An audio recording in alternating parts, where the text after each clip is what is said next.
भी देखो टेंडेंसी होती है स्टूडेंट्स की बात करने की, थोड़ा सा भी टाइम मिलता है तो बात तो करनी होती है। क्यों? क्योंकि वैसे तो कोई अलग से पीरियड मिलता नहीं है बात करने के लिए अपने फ्रेंड से। तो टीचर का एक ही डायलॉग होता है, बात करने से तुम्हारा मन नहीं भरता, या फिर टीचर किसी स्टूडेंट्स को बाहर देख ले तो तुम्हारा घूमने से मन नहीं भरता।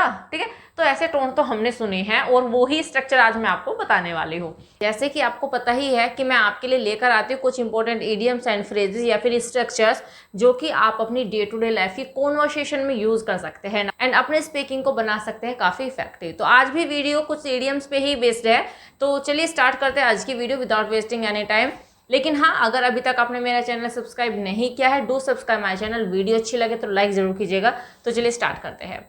देखिए, अभी मैंने यहाँ पे ये मेंशन नहीं किया कि मैं कौन सा स्ट्रक्चर आपको बताने वाली हूँ, बट आप इन सेंटेंसेस को रीड कीजिए और फाइंड आउट कीजिए कि किस तरह से हम सेंटेंसेस को बोलते हैं। मीन्स मैं आपको एक ऐसा इडियम बताने वाली हूँ जो हम हिंदी में अलग अलग तरीके से बोलते हैं। मीन्स अलग अलग एक्सप्रेशंस होते हैं हिंदी में, बट जब हम उनको इंग्लिश में यूज करते हैं तो एक ही इडियम काम कर जाता है। देखिए पहला सेंटेंस, तुम अपनी जिम्मेदारियों से भाग नहीं सकते। तो देखिए यहाँ पर यूज हुआ है भागना, right?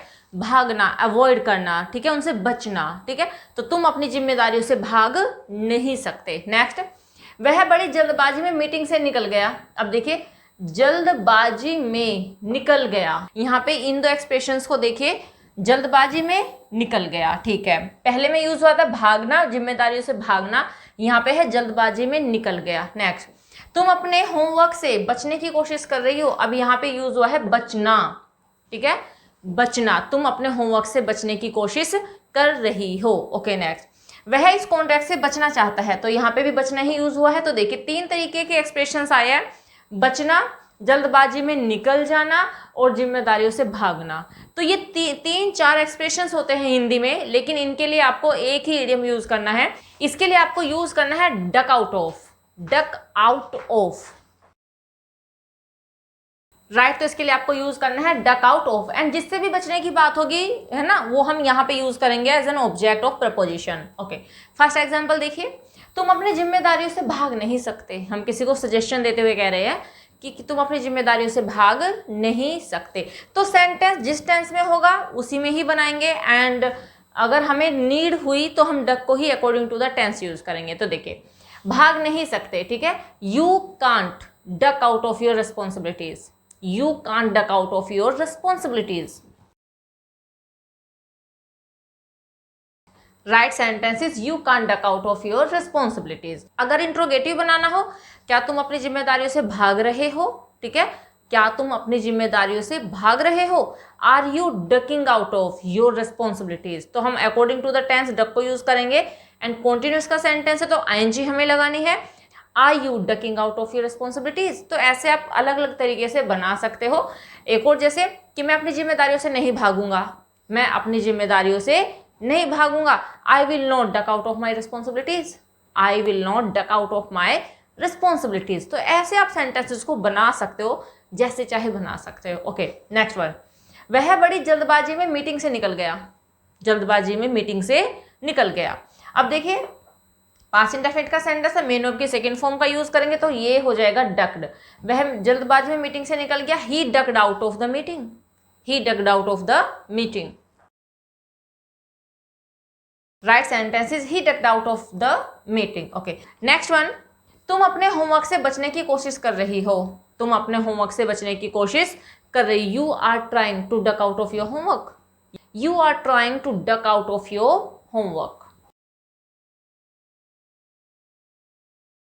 Right sentence is you are trying to duck out of your homework. Okay, देखिए यहाँ पे जितने भी सेंटेंसेस है, यहाँ पे सबके लास्ट में मैंने नाउन का यूज किया है। देखिए, ऑफ के बाद योर रिस्पॉन्सिबिलिटीज नाउन हो गया है, ऑफ द मीटिंग नाउन का यूज हुआ है, एंड यहाँ पे ऑफ योर होमवर्क ये भी नाउन हो गया, लेकिन वर्ब भी आ सकते हैं इसके बाद में। ये सेंटेंस ऐसे भी हो सकता है, तुम अपने होमवर्क को करने से बचने की कोशिश कर रही, तो करने की बात होगी।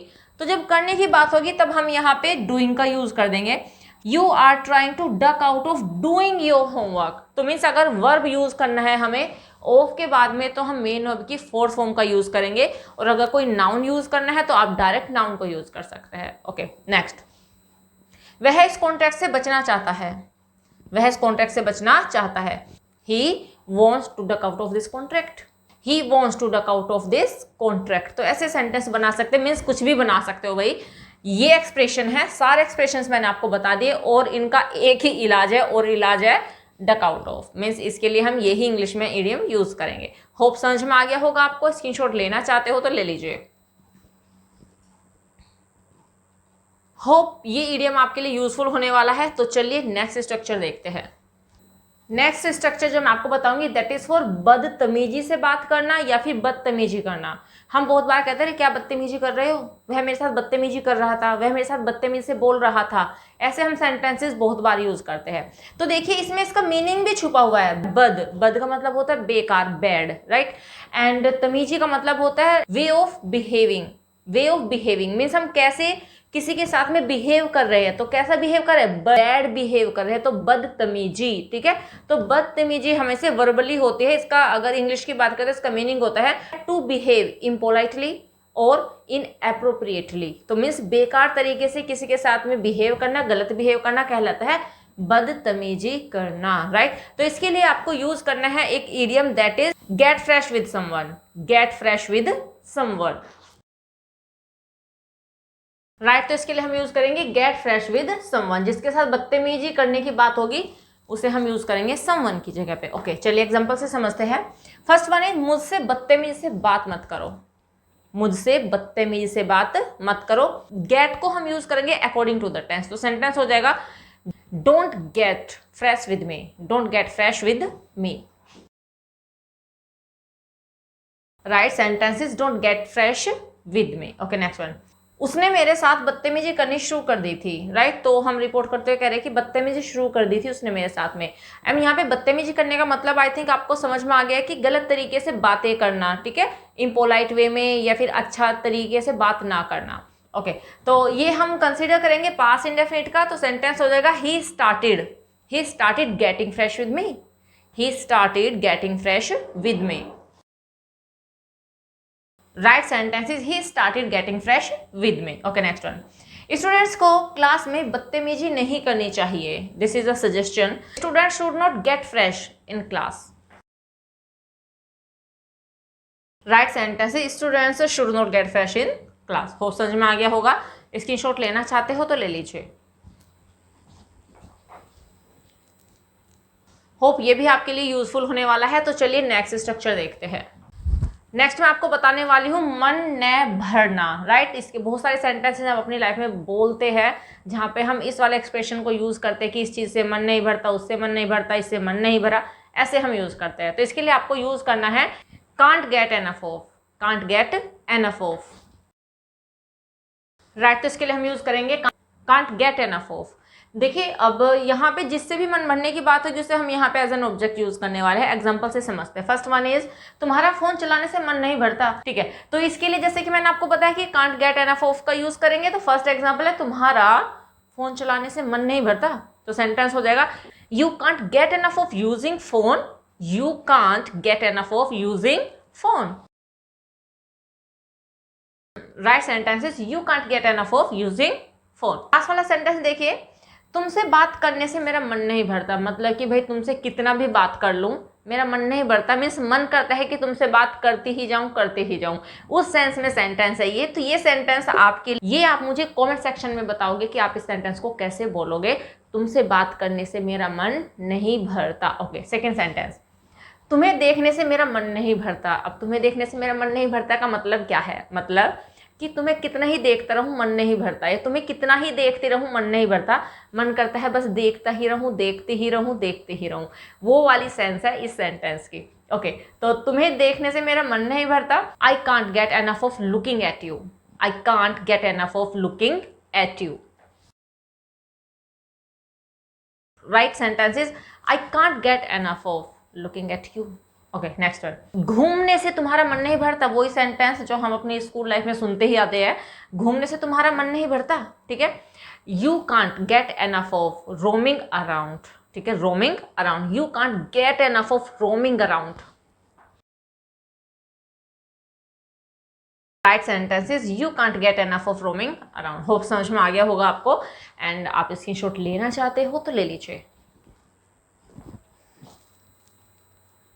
तो चलिए एक और स्ट्रक्चर देख लेते हैं।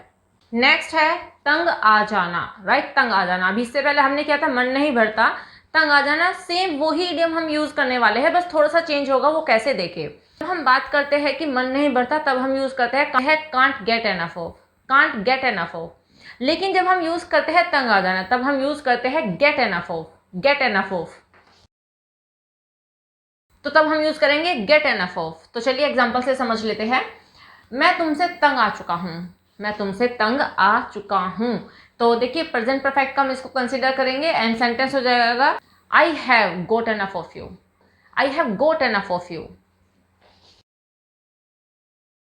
राइट, सेंटेंस हो जाएगा I have got enough of you, ऐसे हम सेंटेंस को बनाएंगे।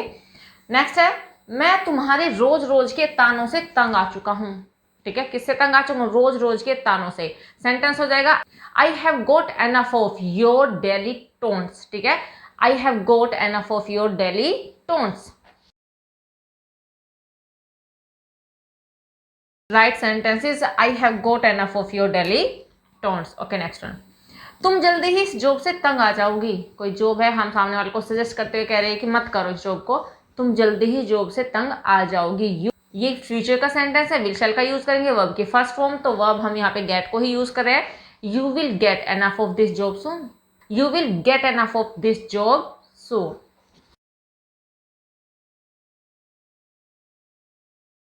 Right sentence is you will get enough of this job soon. Hope समझ में आ गया होगा आपको, बहुत सिंपल सा ही है पहले वाला और ये वाला। तो दोनों को बस आपको यूज करने का तरीका आना चाहिए कि कैसे हम इसको नेगेटिव एंड पॉजिटिव में यूज करेंगे। तो चलिए आप इसका स्क्रीनशॉट लेना चाहते हो तो ले लीजिए।